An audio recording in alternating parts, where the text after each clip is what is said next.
The whiskey-stained floorboards of the Golden Spur Saloon had soaked up more secrets than the barkeep could count. But none weighed heavier than the mystery of the red-haired songstress who appeared each evening at 8 o'clock sharp, sang until midnight, and vanished into the San Diego night without speaking a single word to anyone. It was July of 1883, and the California heat made even the evening air thick as molasses. Adam Vaughn pushed through the swinging doors of the saloon, dust from the cattle drive still coating his worn leather boots. He had been working the ranches outside town for 3 years now, saving every spare dollar, dreaming of buying his own spread of land someday. Tonight, like most nights when he came into town, he was bone-tired and parched, looking for nothing more than a cold beer and maybe a game of cards before heading back to the bunkhouse. But then he heard her voice. It cut through the cigarette smoke and the clinking of glasses like a silver thread through burlap. Adam stopped mid-step, his hand still on the saloon door, and turned toward the small stage at the back of the room. A woman stood there in an emerald green dress that had seen better days, her copper hair pinned up in a simple style, her hands clasped in front of her as she sang a ballad about a soldier who never came home from the war. She was not the most beautiful woman Adam had ever seen, though she was certainly pretty enough. It was something else entirely that rooted him to the spot. Her voice carried a weight of genuine sorrow, as if she had lived every word of that song, as if she understood loss in a way that went bone deep. Her eyes were closed as she sang, and Adam noticed that her eyebrows drew together just slightly when she reached the highest notes, like it pained her to reach them, but she did anyway. He found himself walking toward an empty table near the stage without consciously deciding to do so. He sat down heavily, and when the saloon girl came by, he ordered a whiskey without taking his eyes off the singer. "That's Belle," the saloon girl said, following his gaze. She was a blonde woman in her 30s with tired eyes and a practiced smile. "She does not talk to customers. Does not talk to anyone, really. Been singing here 6 months now, and I have heard her speak maybe 10 words total, all to Mr. Garrett when he pays her." "Belle," Adam repeated, tasting the name. It seemed too simple, too pretty. Stage names usually were. "Just Belle," the saloon girl confirmed. "No last name that anyone knows. She sings from 8 until midnight, 5 nights a week, then disappears like smoke. Half the men in here have tried to buy her a drink or walk her home. She turns them all down without saying a word. Just shakes her head and leaves." Adam nodded, still watching the woman on stage. She had opened her eyes now and was looking out over the crowd, but her gaze seemed to go right through everyone, as if she was seeing something else entirely, something far away. The song ended, and the crowd offered scattered applause. Belle gave a small nod, then picked up a glass of water from the stool beside her and took a sip. She set it down carefully, wiped the corner of her mouth with her fingertips, and began another song. This one was faster, a drinking tune that got some of the cowboys clapping along. Adam stayed through 3 more songs before finishing his whiskey and heading back out into the night. As he walked the dusty streets back to the ranch where he worked, he found himself humming one of Belle's melodies, and that surprised him. He had not hummed a song in years, not since his mother died when he was 15.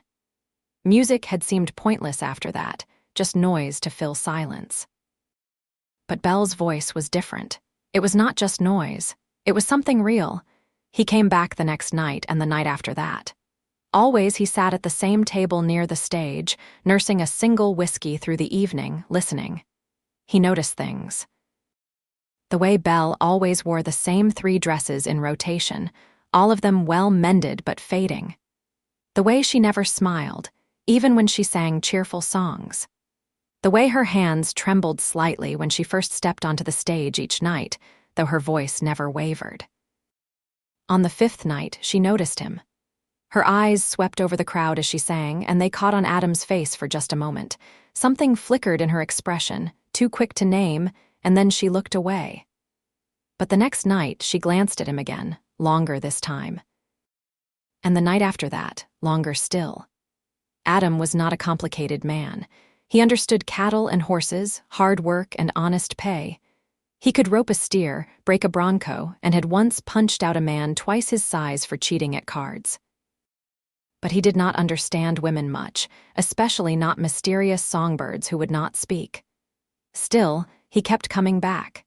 It was a Friday night, 2 weeks after Adam first heard Belle sing, when things changed. The saloon was more crowded than usual, full of ranch hands who had just been paid and were eager to spend their wages on liquor and cards. Adam had claimed his usual table early, and he sat there sipping his whiskey as the room filled up around him. Belle arrived at precisely 8 o'clock, as always. She wore the green dress again, and Adam noticed that she had sewn a new bit of lace around the collar, probably trying to freshen it up. She stepped onto the stage, took her position, and opened her mouth to sing.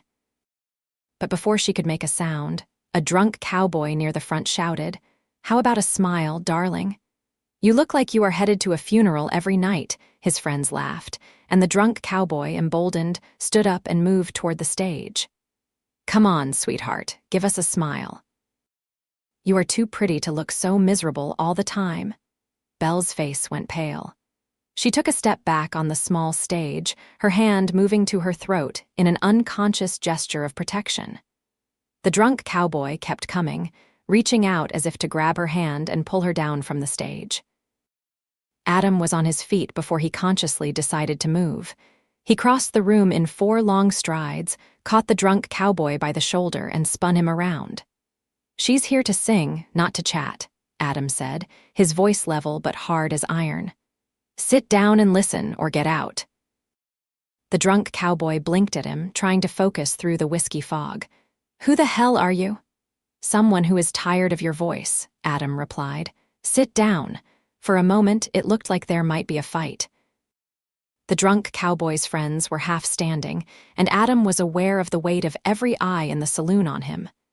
But then Mr. Garrett, the saloon owner, appeared at Adam's elbow. "You heard the man," Garrett said. He was a big man, barrel-chested, with a shotgun he kept behind the bar and a reputation for using it when necessary. "Sit down and behave, or I will toss you out myself." The drunk cowboy muttered something unflattering but returned to his seat. Adam turned to look up at Belle on the stage. She was staring at him with wide eyes, her face still pale, her hands clutched together in front of her. For a moment, they just looked at each other. Then Belle gave him a small nod, so slight that Adam might have imagined it, and he returned to his table. She sang beautifully that night. Adam thought maybe she sang even better than usual, if that was possible. Her voice seemed to fill every corner of the saloon, rich and aching and true. And several times throughout the evening, Adam caught her looking at him, just for a second, before she looked away again. When midnight came and Belle finished her final song, Adam stood to leave as he always did. But this time, as he walked toward the door, he heard light footsteps behind him. He turned and found Belle standing there, just a few feet away, her shawl wrapped around her shoulders. She did not say anything. She just looked at him with those serious eyes, dark blue like deep water, and then she held out her hand. Adam stared at her outstretched hand for a moment, confused. Then he understood. He stepped forward and took her hand in his. Her fingers were small and cold, and they trembled slightly in his grip. "You are welcome," he said quietly, answering the thanks she had not spoken aloud. Belle squeezed his hand once, quickly, and then she let go and hurried out of the saloon. Adam watched her go, disappearing into the darkness beyond the pool of lamplight, and he felt something shift in his chest. Something that had been closed for a long time was beginning to open. He went back the next night, of course, and the night after that. A pattern developed between them, unspoken but clear. Belle would sing, and Adam would listen. Sometimes she would look at him during a particular line of a song, and Adam began to feel like she was singing directly to him, sharing something she could not say with words. When men got too drunk or too forward, Adam would step in, quiet and firm, and they would back down. Mr. Garrett came to appreciate having Adam there, offered him free drinks sometimes, which Adam always declined. He wanted to keep his head clear, wanted to really listen. 3 weeks passed this way. Adam learned Belle's entire repertoire by heart, could have hummed any of her songs on request. He learned that she always touched the edge of the stage with her right hand before she started singing, like a ritual for luck. He learned that she had a small scar on her left wrist, barely visible, shaped like a crescent moon. He learned that on Tuesdays she wore a silver locket around her neck, and on other days she did not, and he wondered what was inside it, but he did not know her real name. He did not know where she came from, or why she would not speak, or what had put that deep sadness in her eyes. It was a Thursday evening in early August when Adam decided he needed to know more. He arrived at the saloon early, before Belle's shift started, and found Mr. Garrett behind the bar, polishing glasses. "Can I ask you something?" Adam said, settling onto a bar stool. Garrett looked up at him. "About the songbird." "Yes. I figured you would get around to asking eventually." Garrett set down the glass he had been polishing and leaned his elbows on the bar. "Truth is, I do not know much. She showed up in San Diego in January, middle of winter, looking half-starved and desperate. Asked if I needed a singer. I said I would give her a try, and when I heard her voice, I hired her on the spot. She sings 5 nights a week. I pay her $4 a week plus tips, and that is the extent of our relationship." "Where does she live?" "Boarding house on 3rd Street. Mrs. Patterson's place." "I know because I walked her home once when some drunk cowboys were giving her trouble outside. She did not invite me in, just nodded her thanks and went inside." "And her name? Belle is not real, is it?" Garrett sighed. "I do not think so, no, but it is the only name she has given me. I asked for a full name when I hired her, for the books, you understand. She just wrote Belle and nothing else. I pushed a little, and she looked at me with these eyes like a wounded animal, and I decided I did not need to know that badly. A woman does not hide her name without a good reason." Adam nodded slowly, processing this. "You think she is running from something, or someone," Garrett said. "I have seen it before. Women come west to escape things. Bad marriages, worse families, sometimes the law. I do not ask questions. She sings, I pay her, we all leave each other alone. That is how it works." "She seems like a good person," Adam said quietly. "She does," Garrett agreed. "Which is why I would appreciate it if you did not make trouble for her. You seem like a decent fellow, Vaughn. You have been respectful, watching out for her. But if you are thinking about pushing her to talk, about trying to uncover her secrets, I would advise against it. Some things are private for a reason." Adam met Garrett's eyes. "I just want to know her, really know her." "Then be patient," Garrett said. "Let her come to you in her own time. Trust is not something you can rush, especially with someone who has been hurt." Adam thought about that as he took his usual table and waited for 8 o'clock. Garrett was right, of course. Whatever Belle was hiding, whatever had brought her to San Diego alone and frightened, it was hers to share or not share as she chose. But Adam found that he wanted to know anyway. Not just out of curiosity, but out of something deeper. He wanted to understand her. He wanted to help if help was what she needed. Belle arrived right on time, as always. Tonight she wore the blue dress, the one that brought out the color of her eyes. She climbed onto the stage, touched the edge with her right hand, and began to sing. Adam listened, as he always did. But tonight, as Belle sang a song about a woman waiting for her lover to return from the sea, Adam made a decision. He would learn Belle's real name, not by pushing or prying, but by showing her that she could trust him, by being the kind of man who was worthy of her secrets. It would take time, he knew. But Adam Vaughn was a patient man. He had waited 3 years to save enough money for his own land. He could wait however long it took for Belle to trust him enough to tell him her name. After Belle finished her performance that night, Adam waited outside the saloon, standing in the shadows across the street. He was not following her, not exactly. He just wanted to see where she went, to understand a little more of her life. When she emerged, wrapped in her shawl despite the warm night, Adam watched as she turned down the street toward the boarding house. But she did not go directly there. Instead, she stopped at a small church on the corner of 2nd Street.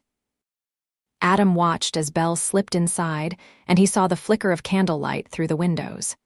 She stayed inside for nearly 20 minutes, and when she came out, her face looked different. Softer, somehow, more at peace. Adam waited until she had disappeared into the boarding house before he crossed the street and approached the church. The door was unlocked, as church doors often were, and he stepped inside quietly. The interior was simple, just wooden pews and a plain altar, but it was clean and calm. A dozen candles burned in their holders, casting warm light across the walls. Adam noticed that one candle was newer than the others, still burning bright, and he guessed that Belle had lit it. He stood there in the silence, smelling the wax and old wood, and he understood. This was where Belle came to find peace. This was where she spoke, even if not aloud, to whatever God she believed in. Adam was not a particularly religious man. He believed in hard work and fair dealing, and he figured if there was a God, he probably cared more about how you treated people than how often you went to church. But standing there in that quiet space, Adam found himself saying a silent prayer of his own. Let her find peace, he thought. Let her find safety. And if I can help with that, show me how. He left a quarter in the collection box on his way out and walked back to the ranch under a sky full of stars. The next evening was Friday, which meant the saloon would be busy again. Adam made sure to arrive early to claim his table. Belle sang through her usual set, and Adam noticed that she looked at him more often tonight, as if checking to make sure he was still there. Each time their eyes met, Adam felt that same shift in his chest, that same sense of something opening. After her performance, Belle did something she had never done before. Instead of disappearing immediately, she came down from the stage and walked through the crowd toward Adam's table. Men turned to watch her pass, surprised, and the noise in the saloon dimmed as everyone realized where she was headed. Belle stopped beside Adam's table and looked down at him. Up close, he could see the freckles scattered across her nose, could smell the faint scent of lavender soap. She reached into the small bag she carried and pulled out a piece of paper, folded once. She set it on the table in front of Adam, met his eyes for a long moment, and then turned and walked out of the saloon. Adam stared at the paper for several seconds before picking it up with careful fingers. He unfolded it and saw words written in neat, flowing handwriting. Thank you for your kindness. I am not accustomed to it. If you would like to walk with me tomorrow afternoon, I will be at the fountain in the town square at 3 o'clock. Belle. Adam read the note 3 times, his heart beating faster with each pass. She had reached out to him. After all these weeks of silence, she was inviting him into her life, just a little. He folded the note carefully and slipped it into his shirt pocket, then finished his whiskey in one swallow and headed out into the night with a smile on his face. The next day seemed to crawl by at half speed. Adam worked his shift at the ranch, mucking out stalls and mending fence, but his mind was elsewhere. At 2 o'clock, he asked for the rest of the afternoon off, cleaned up as best he could in the bunkhouse, and rode into San Diego on his horse, a steady bay mare named Copper. The town square was not much to look at, just a patch of dusty ground with a few scraggly trees and a stone fountain that only had water in it half the time. But at 3 o'clock, when Adam arrived, Belle was there. She wore a simple brown dress and a bonnet that shaded her face, and she was sitting on the edge of the fountain, her hands folded in her lap. Adam tied Copper to a nearby post and approached slowly, not wanting to startle her. "Afternoon," he said. Belle looked up at him and gave a small smile. It was the first time Adam had seen her smile, and it transformed her face, made her look younger and less burdened. "Good afternoon," she said softly. Her speaking voice was lighter than her singing voice, with a slight accent that Adam could not quite place. Southern, maybe, but refined. "Thank you for the note," Adam said. "I was glad to get it." Belle stood up, smoothing her skirt with nervous hands. "I wanted to thank you properly for helping me, for listening."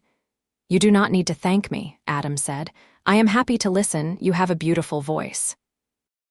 She ducked her head, almost shy. "Would you like to walk?" "I would." They started down the street together, heading toward the edge of town where the buildings gave way to open land. For a while, neither of them spoke. Adam was content to walk beside her, matching his longer stride to her shorter one, simply being in her presence. Belle seemed content with the silence too, or at least not uncomfortable with it. Finally, as they reached a low hill overlooking the ocean, Belle spoke. "You are different from the other men." "How so?" "You do not demand things, you do not push, you just listen." She stopped walking and turned to look at him. "Why?" Adam thought about how to answer that. "I guess because I can tell you have reasons for being the way you are. And I figure those reasons are your business unless you choose to share them. I do not have any right to your story just because I want to hear it." Belle's eyes searched his face, as if trying to determine whether he was telling the truth. Whatever she saw there must have satisfied her, because she gave another one of those small smiles. "You are a good man, Adam Vaughn." Hearing her say his name sent a warmth through Adam's chest. "You know my name." "Mr. Garrett told me," I asked. She looked away, out toward the ocean. The afternoon sun turned the water silver and gold. "I wanted to know who you were." "And what did Garrett tell you?" "That you work at the Morrison Ranch, that you are honest and hardworking, that you are saving money to buy your own land." She glanced at him. "Is that true?" "Every word," Adam said. "Been working toward it for 3 years now. Another year or 2 and I should have enough." "What kind of land do you want?" "Something with good grazing. A creek or river if I can find it. A place where I can run cattle, maybe some horses." "Nothing fancy, just enough to make an honest living." He paused, then added, "A place where a family could thrive." Belle looked at him sharply at that last part, but she did not say anything. They started walking again, following a narrow path that wound through the coastal scrub. Adam noticed that Belle seemed more relaxed out here, away from town. Her shoulders were not so tight, and she breathed deeper, as if the open space gave her room to expand. "Can I ask you something?" Adam said after a while. Belle tensed slightly but nodded. "You can ask, I may not answer." "That is fair." Adam chose his words carefully. "The church you visit after work, do you find what you are looking for there?" Belle stopped walking again, this time looking genuinely surprised. "You know about that?" "I saw you go in one night. I did not follow you inside," he added quickly. "I just noticed, that is all." Belle was quiet for a long moment. Then she said, "I go there to remember who I used to be, before everything changed. I light a candle and I say a prayer for the person I lost." "Someone died, in a way." Belle's voice was barely above a whisper. "Sometimes people die even when they keep breathing. They just become someone else entirely, and the person they were is gone." Adam did not fully understand what she meant, but he heard the pain in her voice and he ached for her. "I am sorry. It was a long time ago." Belle started walking again, faster now, as if she was trying to outrun the conversation. Adam followed, giving her space but staying close enough that she knew he was there. They walked for another hour, talking about smaller things. Adam told her about growing up in Nevada, about his father who had been a mining engineer and his mother who had died of fever. Belle told him that she had grown up in Virginia, that she had learned to sing from her grandmother, that she loved the ocean even though she had not seen it until she came to California. She did not tell him her real name, and Adam did not ask. When they finally returned to town, the sun was beginning to set, painting the sky in shades of orange and pink. Adam walked Belle back to her boarding house, and they stood outside for a moment, not quite ready to say goodbye. "Would you like to do this again?" Adam asked. "Walk together, I mean." Belle looked up at him, and in the fading light her eyes seemed even darker, more bottomless. "Yes," she said simply. "I would like that very much. Tomorrow? I have to sing tomorrow evening, but the afternoon would be fine. 3 o'clock again," Belle nodded. Then, before Adam could say anything else, she reached out and touched his hand, just for a second. Her fingers were warm this time, not cold like they had been that first night she thanked him. "Good night, Adam." "Good night, Belle." He watched her go inside. then mounted Copper and rode back to the ranch with his heart feeling lighter than it had in years. They walked together every afternoon after that. Sometimes they went back to the hill overlooking the ocean. Sometimes they explored the areas around San Diego, finding quiet spots where they could sit and talk. Adam learned more about Belle with each passing day, though always in small pieces, like she was carefully rationing what she shared. He learned that she was 22 years old, 3 years younger than him. He learned that she could not cook to save her life but could sew beautifully, had made all her own clothes. He learned that she had a younger brother somewhere back east, that she had not spoken to him in 2 years, and did not know if he was alive or dead. He learned that she had nightmares sometimes, would wake up in her boarding house room with her heart racing and fear clawing at her throat.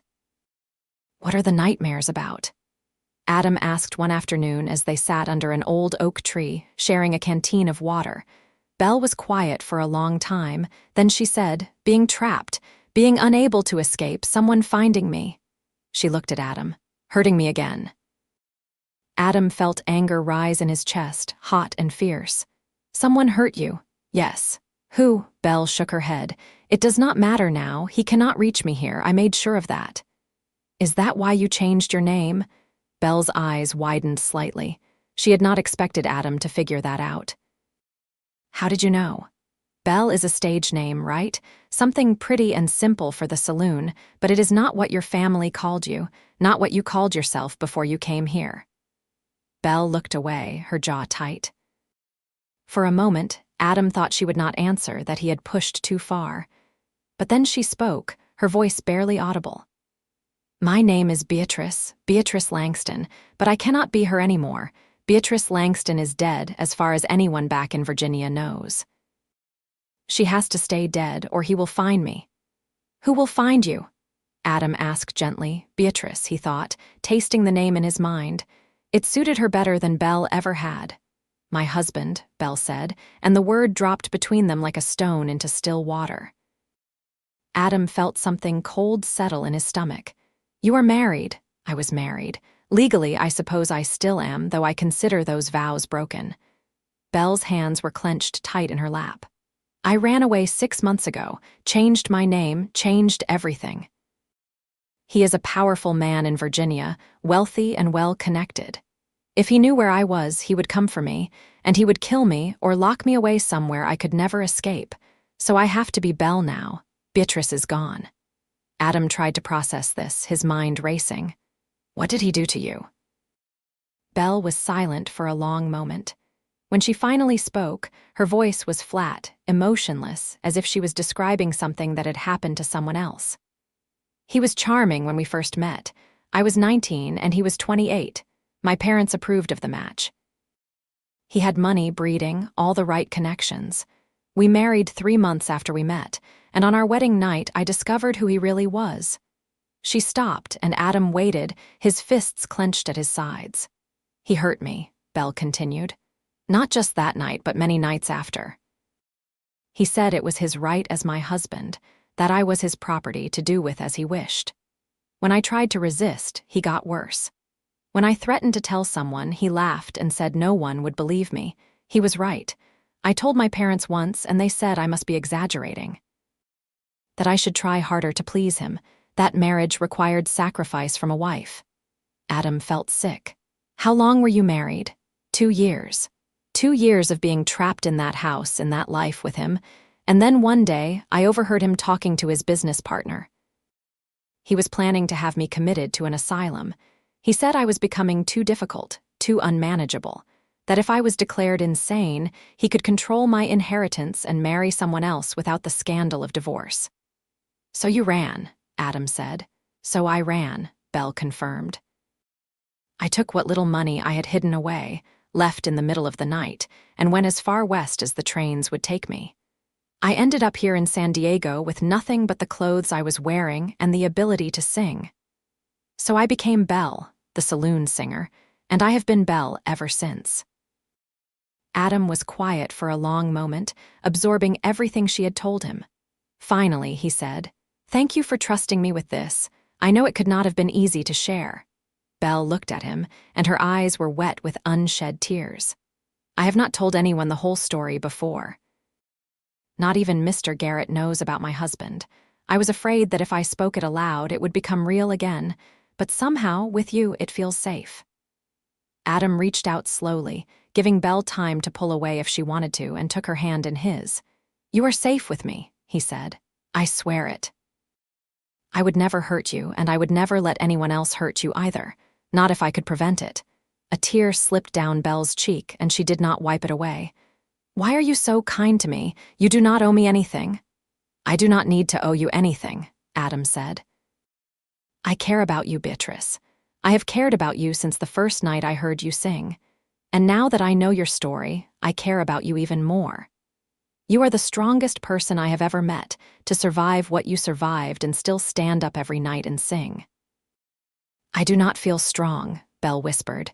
"You are, trust me on that." Adam squeezed her hand gently. "And if you want, you can be Beatrice with me. You do not have to hide who you really are, not anymore." Beatrice looked at him with something like wonder in her eyes. "I think I would like that," she said softly.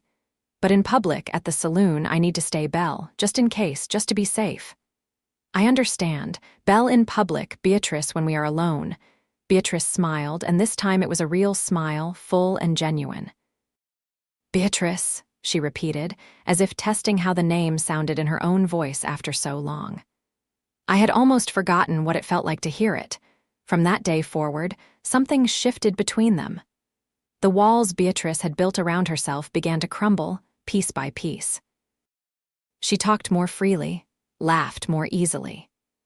She told Adam stories from her childhood, about learning to sing with her grandmother, about her brother who had wanted to be a doctor, about the summers she spent by the ocean in North Carolina before everything went wrong. And Adam shared his own stories. He told her about his dreams for the future, about the kind of ranch he wanted to build. He told her about the loneliness of the past few years, working hard and saving money, but feeling like something was missing from his life. He told her that he had never felt this way about anyone before, that she had become important to him in a way he could not quite put into words. August faded into September. The weather cooled slightly, though San Diego never got truly cold. Adam continued to work at the Morrison Ranch during the day and listened to Beatrice sing at night. But now, instead of keeping a careful distance, he would walk her home after her performances. They would take the long way, wandering through the quiet streets, talking about everything and nothing. One night in late September, as they walked past the church where Beatrice lit her candles, Adam asked, "Do you still feel like you are running?" Beatrice thought about this. "Less than I did," she said finally.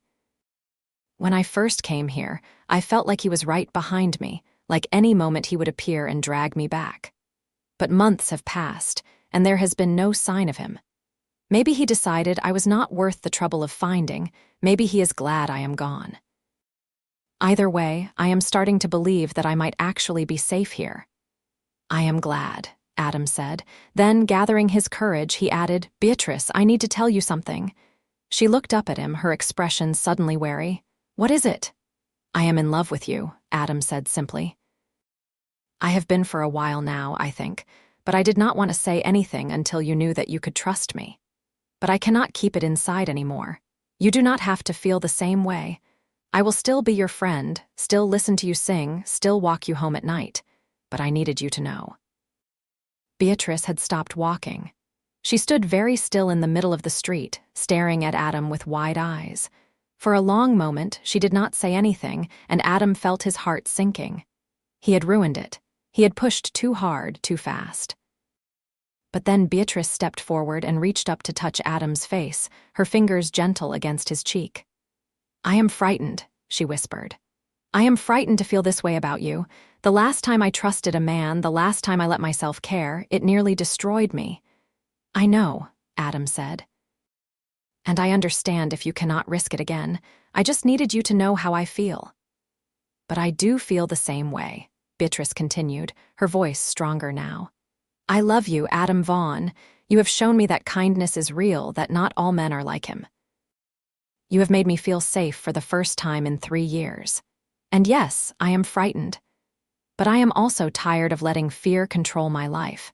So if you are willing to be patient with me, to let me learn how to trust again, then I would like to try. I would like to see where this could go." Adam felt like his heart might burst from his chest. He covered Beatrice's hand with his own, holding it against his cheek. "I will be as patient as you need me to be. We will go as slow as you want. I am not going anywhere." Beatrice smiled, and it was like the sun coming out from behind clouds. "Kiss me," she said softly. "Please." Adam leaned down slowly, giving her time to change her mind, but she did not pull away. Their lips met in a kiss that was gentle and careful and full of promise. Beatrice's hands came up to rest on Adam's chest, and he wrapped his arms around her, holding her close but not too tight, always aware that she needed to feel free, not trapped. When they finally pulled apart, both of them were breathing hard. Beatrice rested her forehead against Adam's chest, and he could feel her heart beating fast against his own. "I never thought I could feel this way again," she whispered. "Safe and scared and happy all at once.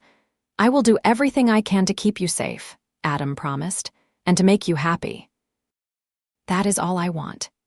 They stood there in the middle of the street for a long time, holding each other under the stars, and Adam thought that this moment, right here, was the best moment of his entire life. The next few weeks were the happiest Adam had ever known. He and Beatrice spent every possible moment together. In the afternoons, they would walk or ride out to the countryside, exploring new areas and finding quiet spots where they could be alone. In the evenings, Adam would watch Beatrice sing, and afterward, he would walk her home, and they would stand outside her boarding house kissing until Mrs. Patterson yelled at them to stop making a spectacle. Beatrice was slowly learning to relax around Adam, to trust that he would not hurt her. But there were still moments when the past would rise up and grip her. Once, Adam moved too quickly to put his arm around her shoulders, and she flinched, her hands coming up defensively before she realized it was him. Adam had immediately stepped back, had apologized even though it was not his fault, and had waited for her to reach for him again when she was ready. Another time, they were arguing about something small. Adam could not even remember what, and he raised his voice slightly in frustration. Beatrice went white and took 3 steps back, her eyes wide with fear. Adam saw his mistake immediately, lowered his voice, and apologized. They did not argue after that. Adam learned to keep his voice calm and steady, even when he was upset about something, and Beatrice appreciated that more than she could say. In early October, Adam took Beatrice to meet the Morrison family, who owned the ranch where he worked. James Morrison was a fair employer, a man in his 50s with a wife and 3 grown children. He invited Adam and Beatrice to Sunday dinner, and Beatrice was so nervous she barely ate. But Mrs. Morrison was kind and welcoming, and by the end of the meal, Beatrice was laughing at James Morrison's stories and showing Mrs. Morrison the embroidery on her shawl. "She is lovely, Adam," Mrs. Morrison said when Beatrice excused herself to use the washroom. "And she clearly adores you." "I adore her right back," Adam said. "I want to marry her if she will have me." James Morrison raised his eyebrows. "That's serious already?" "That's serious," Adam confirmed. "I know we have not been courting long, but I have never been more sure of anything in my life. She is the one." "Then I wish you the best," James said. "And if you need a place to bring a wife, there is a small cabin on the far edge of the property. It has been empty for a year now. You could fix it up, make it livable. Would not be much, but it would be yours, and you would not have to pay rent." Adam felt gratitude wash over him. "That is generous, Mr. Morrison. Thank you. You have been a good worker, Adam, reliable and honest. I am happy to help." A few days later, Adam took Beatrice to see the cabin. It was small, just 2 rooms and a kitchen, but it had good bones. The roof was intact, the walls were solid, and there was a fireplace that worked. It needed cleaning and some repairs, but Adam could do that easily enough. "What do you think?" he asked Beatrice as they stood in the middle of the main room, looking around at the dusty space. "I think it has potential," Beatrice said. She walked to the window and looked out at the view of rolling hills and distant mountains. You could be happy here. We could be happy here, Adam corrected. If you wanted to, I mean if you said yes. Beatrice turned to look at him, her eyes searching his face.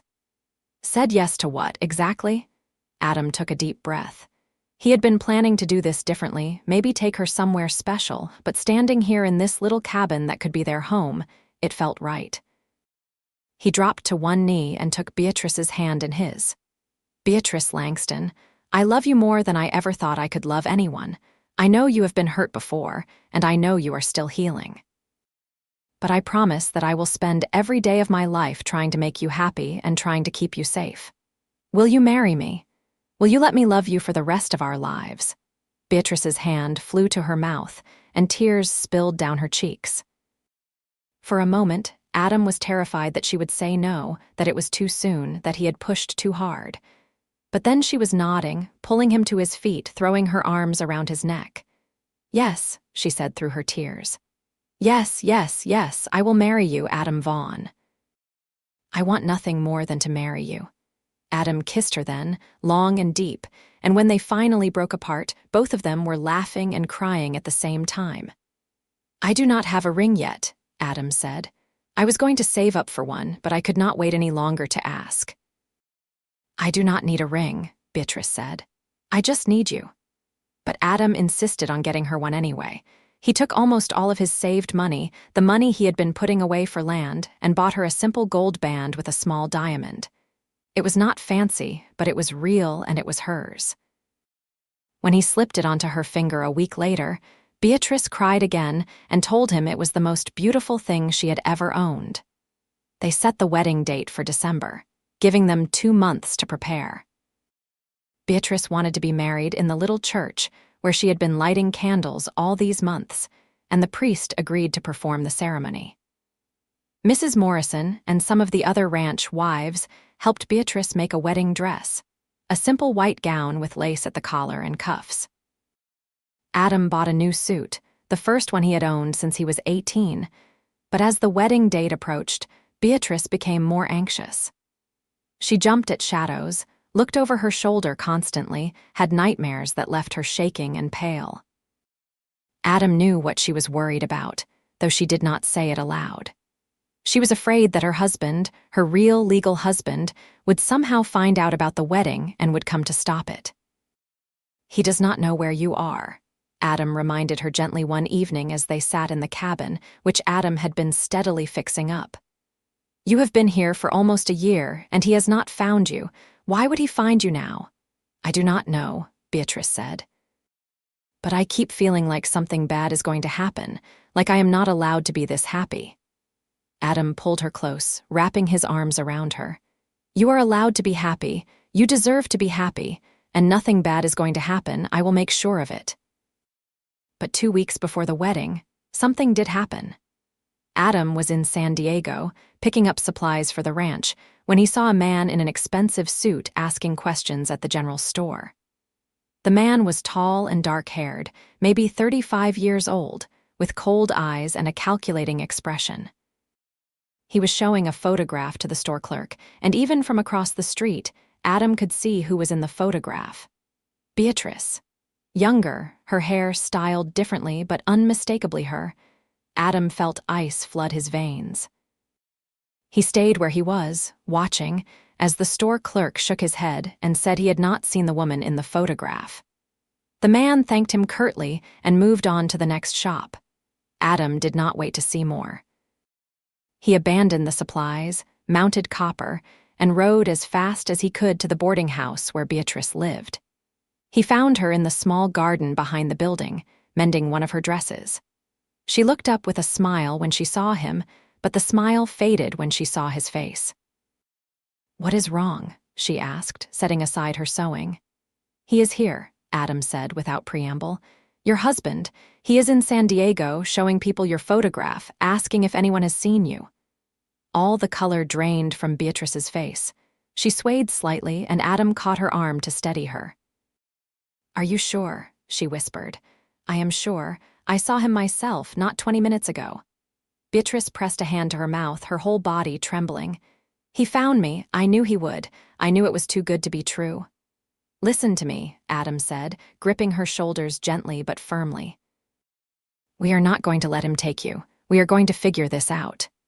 How? Beatrice's voice was almost a sob. He is my legal husband. If he finds me, if he tells the law that I ran away, they will make me go back to him. Wives do not have the right to leave their husbands, Adam. The law is on his side. Adam's mind raced. She was right. The legal system would favor the husband, especially a wealthy, well-connected one. If this man found Beatrice and claimed her, there would be little Adam could do to stop it within the bounds of the law.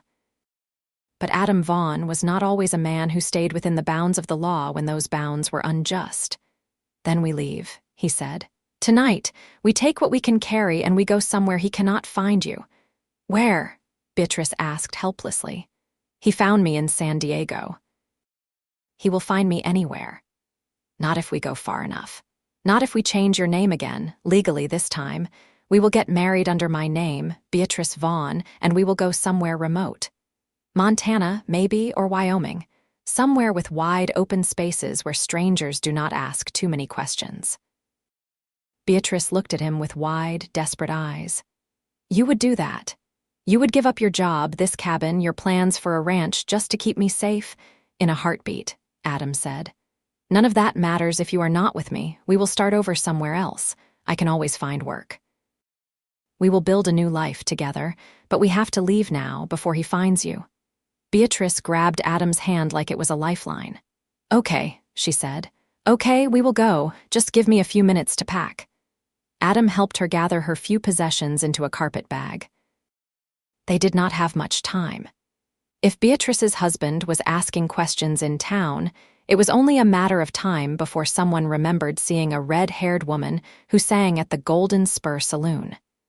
And from there, it would be easy to track her to the boarding house. They were nearly finished packing when Mrs. Patterson, the boarding house owner, knocked on the door.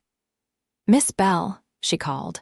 There is a gentleman here to see you, says he is a friend of your family from back east. Beatrice went rigid with fear. Adam moved quickly, pressing a finger to his lips to tell her to be quiet. Then he called out, She will be down in just a moment, Mrs. Patterson. They heard footsteps retreating down the stairs. Adam looked around the small room, his mind working fast. They could not go out through the front door without encountering Beatrice's husband, but there was a window that overlooked the back garden, and the drop was not that far. Can you climb down? Adam whispered. Beatrice nodded, her face pale but determined.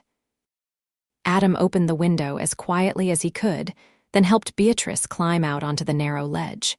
She lowered herself carefully, her skirts bunching up around her legs, and dropped the last few feet to the ground. Adam tossed her carpet bag down to her, then climbed out himself. They could hear raised voices from inside the boarding house now. Mrs. Patterson was saying that she did not understand, that Miss Bell had been right upstairs just a moment ago. And then a man's voice, cold and angry, demanding to know where his wife had gone. Adam and Beatrice did not wait to hear more. They ran through the garden and out into the alley behind the boarding house. Adam led Beatrice to where he had tied Copper, and they both mounted the horse, Beatrice sitting in front of Adam, holding tight to the saddle horn. Where are we going? Beatrice asked as Adam urged Copper into a gallop. The Morrison Ranch, Adam said. I need to get my things and my money. Then we are heading east, away from San Diego. We will catch a train from one of the smaller towns, somewhere he would not think to look. They made it to the ranch without incident. Adam helped Beatrice down from the horse, then ran to the bunkhouse where he kept his belongings. He stuffed clothes and supplies into a saddle bag, retrieved the money he had saved from its hiding place under his bunk, and scribbled a quick note to Mr. Morrison explaining that he had to leave suddenly and thanking him for his kindness. As he was finishing the note, James Morrison himself appeared in the doorway of the bunkhouse. Adam, what is going on? Why are you packing? I do not have time to explain fully, Adam said, but Beatrice is in danger. Her husband found her in San Diego. He is not a good man, Mr. Morrison. He hurt her badly, and if he takes her back, he will hurt her again or worse. So we are leaving. Tonight. I am sorry to go without proper notice, but there is no time." James Morrison looked at Adam for a long moment, then nodded slowly. "How much money do you have?" "Enough for train tickets and a few weeks of food and lodging while we figure things out." Morrison reached into his pocket and pulled out a roll of bills. "Take this. It is not much, but it will help. And Adam, there is a man I know in Cheyenne, Wyoming. His name is Thomas Beckett. He owns a ranch up there and is always looking for good workers. If you make it that far, tell him I sent you. He will give you a job, no questions asked." Adam felt his throat tighten with gratitude. "Thank you, sir. I will not forget this." "Just take care of that girl," Morrison said. "She has clearly been through enough." Adam shook Morrison's hand, then ran back to where Beatrice was waiting with Copper. They mounted up again and rode through the night, heading inland, away from the coast. They stopped only briefly to rest the horse and to water her at a stream. By dawn, they were 30 miles from San Diego, and Adam finally allowed himself to hope that they had escaped. They caught a train in a small town called Escondido, buying tickets under the name Mr. and Mrs. Adam Vaughn. The conductor barely glanced at them, and no one asked questions. They traveled for 3 days, changing trains twice, always moving north and east. Beatrice was quiet for most of the journey, staring out the window at the passing landscape, her hand clutched tight in Adam's. "Are you all right?" Adam asked her as the train rumbled through Nevada. "I am scared," Beatrice admitted, but also relieved. "We got away. I did not think we would, but we did." "We will be safe in Wyoming," Adam promised. It is far enough from Virginia and California that he would never think to look there. "We will get married properly, legally, and you will be Beatrice Vaughn. And even if he somehow tracks us that far, by then you will be my wife in every way that matters, and I will fight to keep you with me." Beatrice leaned her head against Adam's shoulder. "I do not deserve you." "You deserve everything good in this world," Adam said. "And I am going to spend my life making sure you get it." They arrived in Cheyenne on a cold October afternoon. The town was smaller than San Diego, rougher, full of cattlemen and settlers heading further west. But it had a certain energy to it, a sense of possibility that Adam liked. They found a small hotel and rented a room, then went to find Thomas Beckett. Beckett's ranch was an hour outside of town, a sprawling operation with hundreds of head of cattle and a dozen ranch hands. Thomas Beckett himself was a man in his early 50s, barrel-chested and weathered, with kind eyes and a firm handshake. When Adam explained that James Morrison had sent him, Beckett's face lit up. "James Morrison is a good friend of mine," Beckett said. "Any friend of his is welcome here." "You need work, you say?" "Yes, sir.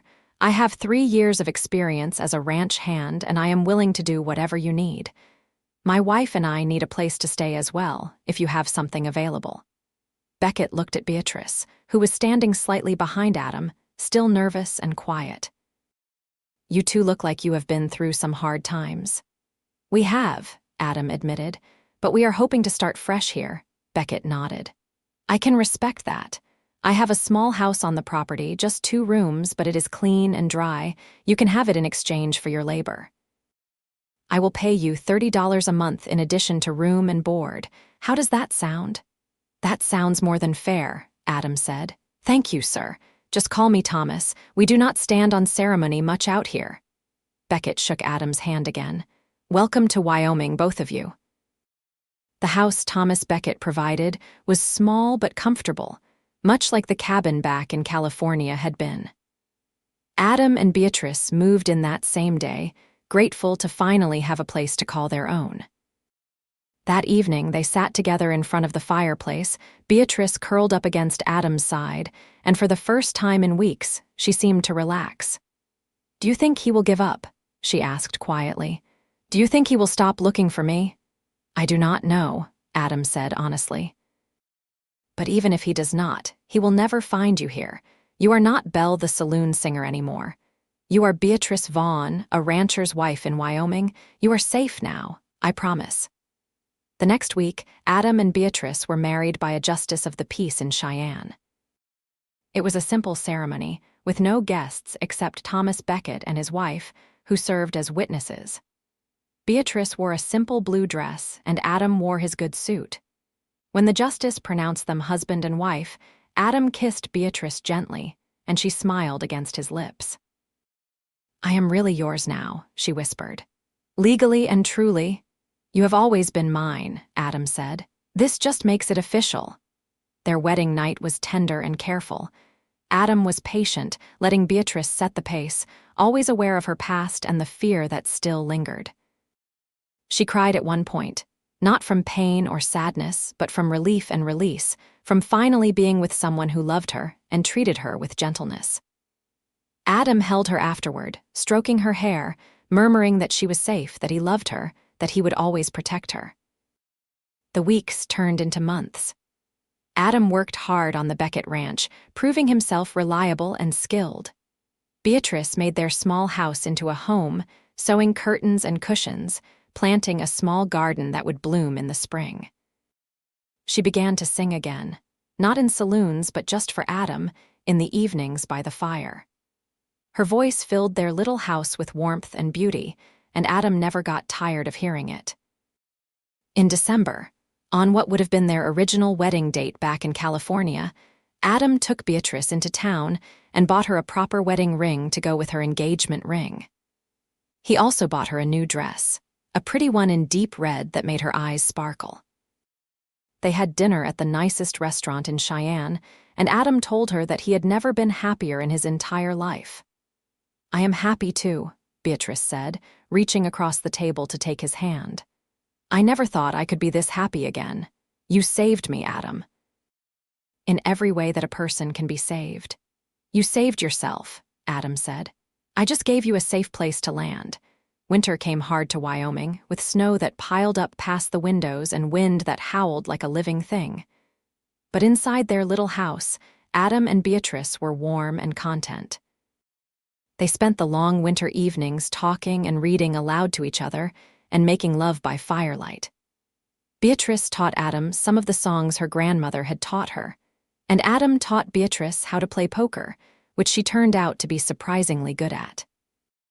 In February, Beatrice realized she was pregnant. She had been feeling tired and queasy for weeks, and when she missed her monthly courses for the second time, she knew.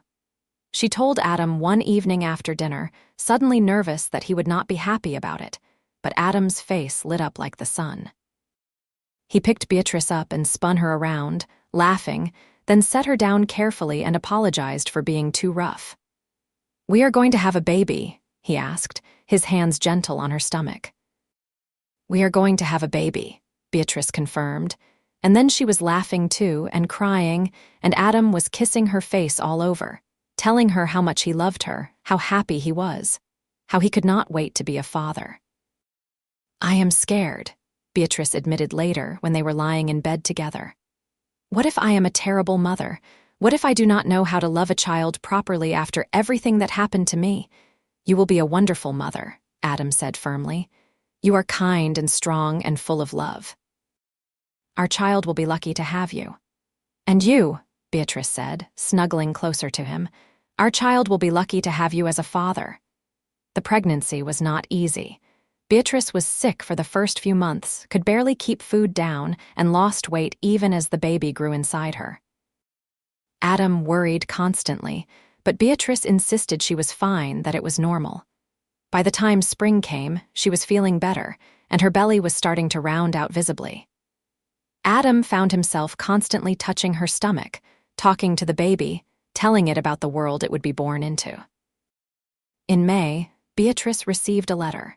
It came to the ranch, addressed to Mrs. Beatrice Vaughn, and the return address was from Virginia.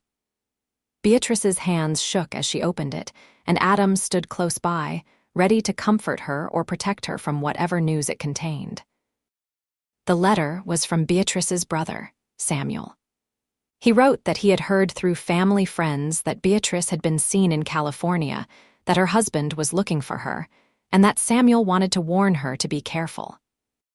He wrote that he had never approved of Beatrice's marriage, that he had always suspected her husband was not a good man, and that if Beatrice needed help or a safe place to go, she could always come to him.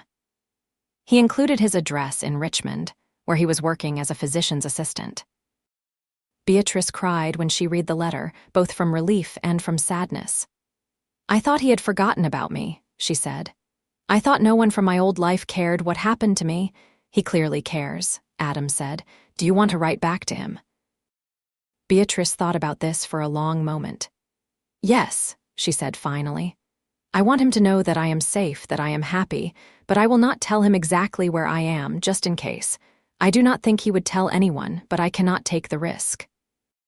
So Beatrice wrote to her brother, telling him that she was living in the West under a new name, that she was married to a good man, and that she was expecting a baby. She asked about Samuel's life, about whether he had finished his medical training, about whether their parents were well. She did not mention Wyoming or Cheyenne or anything specific about her location. She signed the letter, "Your loving sister, Beatrice," but she did not include a return address. Over the next few months, they exchanged several letters this way. Samuel wrote about his work, about his hopes of becoming a full doctor someday, about how much he missed Beatrice. He never asked for her location, seemed to understand that she needed to keep it private. It was a small connection to her old life, but it meant the world to Beatrice to know that her brother still loved her. In September, as the summer heat gave way to cooler autumn air, Beatrice went into labor. It was long and difficult, lasting nearly 20 hours. Adam stayed by her side the entire time, holding her hand, wiping her forehead with cool cloths, encouraging her when she said she could not go on. Mrs. Beckett served as midwife, calm and competent, talking Beatrice through each contraction. Finally, as the sun was setting on the second day of labor, Beatrice gave birth to a healthy baby boy. He had a thick head of dark hair and his father's strong features, and when the midwife placed him in Beatrice's arms, she looked down at him with wonder and exhausted joy. "He is perfect," she whispered. "He is," Adam agreed, tears running down his face as he looked at his son. "What should we name him?" They had discussed names for months but had never quite settled on one. Now, looking at their baby boy, Beatrice said, "Samuel, after my brother." "Samuel James, if that is all right with you." "Samuel James Vaughn," Adam said, testing how it sounded. "I like it. It is a strong name." Little Samuel was a quiet baby, content to nurse and sleep and observe the world with his serious dark eyes.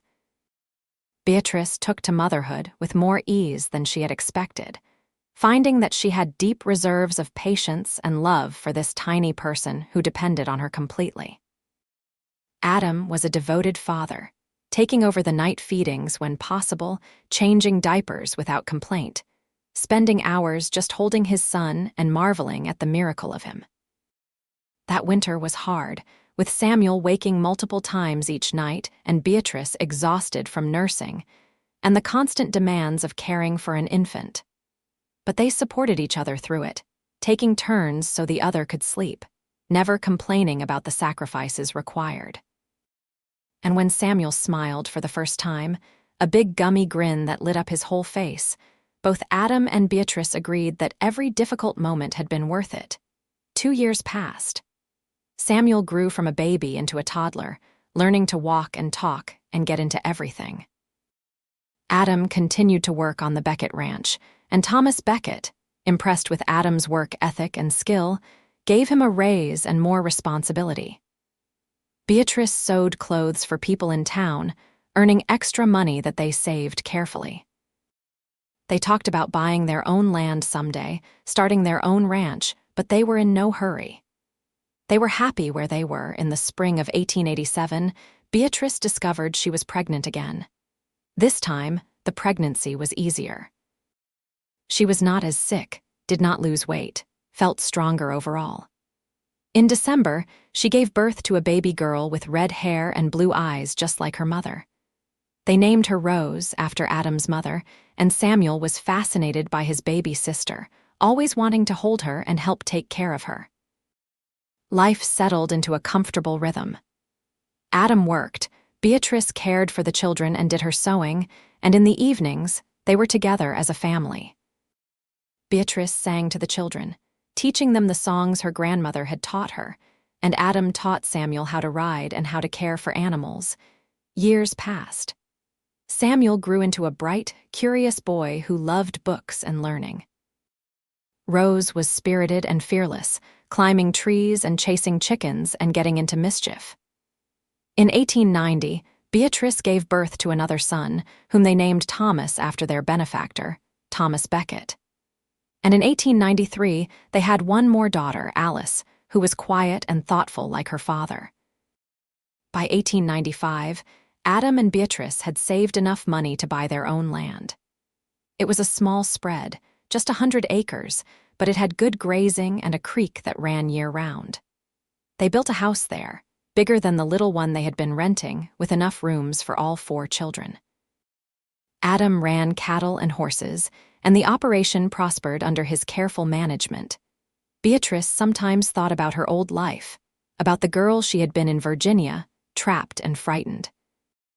But that life seemed like it belonged to someone else now, someone she had once known but no longer was. She was Beatrice Vaughn now, mother of 4, wife to a good man, a woman who had survived and thrived and built a life she loved. One evening in the summer of 1897, as Beatrice and Adam sat on the porch of their house watching their children play in the yard, Beatrice said, "Do you ever regret it, giving up your plans in California, running away with me?" Adam looked at her in surprise. "Not for 1 second. Why would I?" "Because you gave up so much. Your job, your cabin, your savings, all because of me."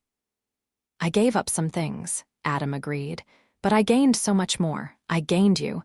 I gained our children. I gained this life we have built together. I would make the same choice 1,000 times over." Beatrice leaned her head on Adam's shoulder. "I love you, more than I can ever say." "I know," Adam said, kissing the top of her head. "I love you too, always." In 1898, Beatrice received another letter from her brother Samuel. He wrote with sad news that their parents had both passed away within months of each other. He also wrote that Beatrice's former husband had died the previous year, killed in a carriage accident. Samuel thought Beatrice should know that she was finally, truly free. Her husband could never find her now, could never hurt her again. Beatrice cried when she read this news, but they were complicated tears. Sadness for her parents, whom she had not seen in over 15 years. Relief that her husband was gone, that the threat he represented had been extinguished. And gratitude that she had escaped when she did, that she had built a new life far from the pain of the old one. She wrote back to Samuel, telling him for the first time where she lived, inviting him to come visit if he ever wanted to. And in the summer of 1899, he did. Samuel Langston arrived in Wyoming, now a fully trained doctor, and he spent 2 weeks with Beatrice and her family. He was amazed by his nephews and nieces, charmed by Adam, and thrilled to see his sister so happy and healthy. "You made the right choice running away," Samuel told Beatrice on his last evening there. "I was so worried about you for so long, but you found exactly what you needed, a good man and a good life." "I did," Beatrice agreed. "I am so glad you came to visit. It means everything to see you again." Samuel promised to return, and he kept that promise, visiting every few years and exchanging regular letters in between. The connection to her past, now that the dangerous parts were gone, was something Beatrice treasured. As the new century dawned, Adam and Beatrice's ranch continued to prosper. Samuel, their oldest, went away to college in 1902, studying to be a teacher. Rose, spirited as ever, shocked everyone by announcing she wanted to be a rancher like her father and had no interest in marriage or traditional women's work. Thomas and Alice were still at home, growing and learning and preparing for their own futures. Adam and Beatrice grew older together, their hair turning gray, their faces gaining lines, but their love never diminishing. They still sat together on the porch in the evenings, still held hands as they walked around their land, still told each other every day how much they loved one another. On their 20th wedding anniversary in 1903, Adam took Beatrice into town and bought her a beautiful new dress and a pearl necklace. They had dinner at the same restaurant where they had celebrated their first anniversary all those years ago, and they reminisced about everything they had been through together. "We have had a good life," Beatrice said, looking at Adam across the table with eyes full of love. "The best life," Adam agreed, "and it is not over yet. We have many more years ahead of us." And they did. They watched their children grow and marry and have children of their own. Samuel became a teacher in Cheyenne and married a sweet woman named Cynthia, giving Adam and Beatrice 3 grandchildren.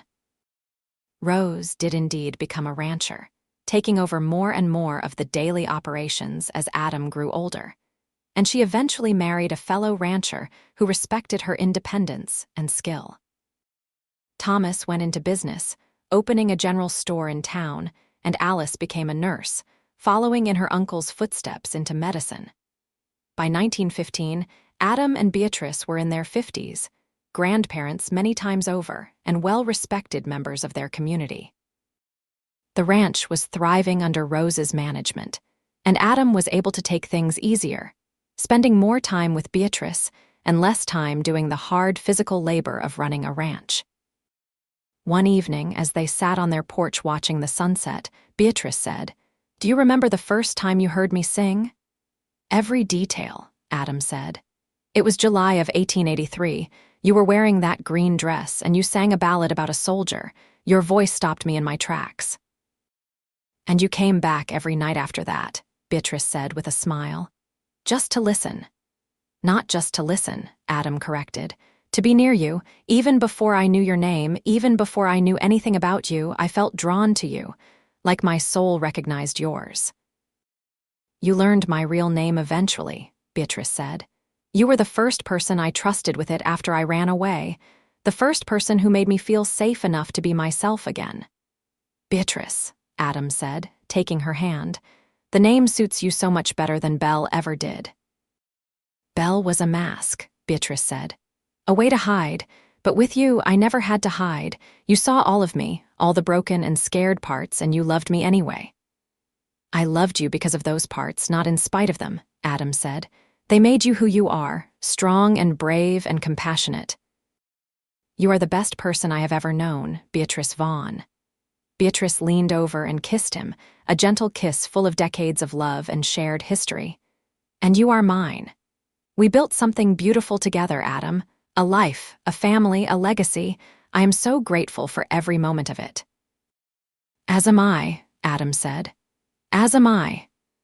They sat there together as the sun set, painting the sky in shades of orange and purple and gold, and they were content.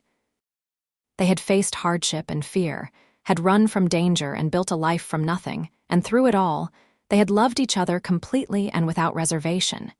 Years continued to pass. Adam and Beatrice celebrated their 30th anniversary, their 40th, their 50th. They watched their grandchildren grow up and have children of their own, making Adam and Beatrice great-grandparents. The ranch stayed in the family, passed from Rose to her children, and the Vaughn name became synonymous with honest dealing and quality livestock throughout Wyoming. In 1933, at the age of 72, Adam passed away peacefully in his sleep. Beatrice was beside him, holding his hand, and the last thing he said to her was that he loved her and that their life together had been his greatest joy. Beatrice grieved deeply, but she was sustained by the knowledge that she had been loved fully and truly for 50 years, and that was more than many people ever got. She lived for 3 more years after Adam's death, surrounded by children and grandchildren and great-grandchildren. She told them stories about their grandfather, about how he had listened to her sing and had been patient enough to learn her real name, about how he had saved her and loved her and built a life with her. She told them that true love was about respect and kindness and choosing each other every single day. Beatrice Vaughn died in 1936 at the age of 75, and she was buried beside Adam on a hill overlooking their ranch. At her funeral, One of her great-granddaughters sang the same ballad that Beatrice had been singing the night Adam first heard her in that saloon in San Diego all those years ago. And everyone who heard it said that they felt the presence of true love in that song, the kind of love that transcended time and death, and lived on in the family that Beatrice and Adam had created together. Their story became part of the family lore, passed down through generations. The tale of the woman who sang at the saloon every night, and the cowboy who listened until he learned her real name, and how that simple act of patience and respect had been the beginning of a love story that lasted a lifetime. It was a reminder that love could heal even the deepest wounds, that trust could be rebuilt, and that sometimes the most important thing you could do for someone was to truly see them and give them the space to reveal themselves in their own time. And in that lesson, in that love story, Adam and Beatrice lived on, their legacy of devotion and partnership continuing to inspire everyone who heard their tale. They had built something that lasted far beyond their own lives, something beautiful and strong that would endure for generations to come. And that, in the end, was the greatest happily ever after of all.